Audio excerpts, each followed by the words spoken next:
Are women's complaints in your workplace being ignored? A Harvard Business Review research study that's coming out in organizational science suggests that now is the time for you to audit to find out if the answer to my question is yes. I'm Nancy Schick of Third Year Conflict Resolution. I'm a New York State employment attorney and a global mediator in workplace disputes.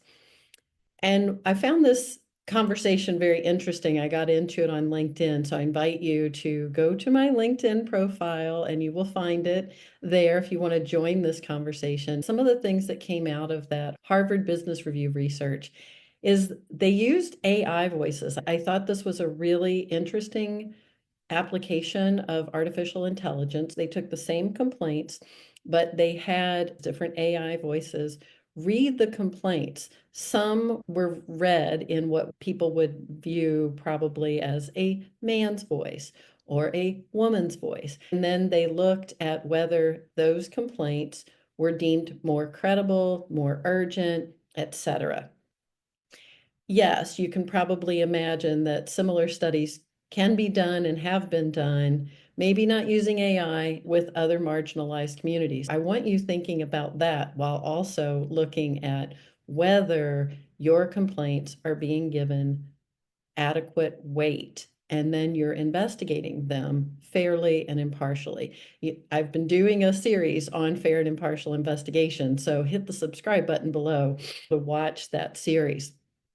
But not surprisingly, what they determined is that some of the stereotypes people have about women, for example, maybe being more emotional or being less objective, those are the kinds of stereotypes that were applied when these AI voices read the same complaint but in different voices. The other thing that I thought was interesting is that the supporting evidence that was required seemed to be different, whether it was a man perceived to have made that complaint or a woman perceived to have made that complaint.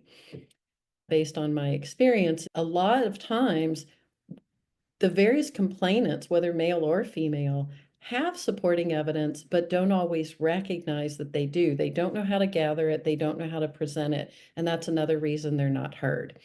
If you're an employer, obviously, I want you looking and doing an audit of your complaints to make sure that you don't have that disparate impact and those stereotypes playing out.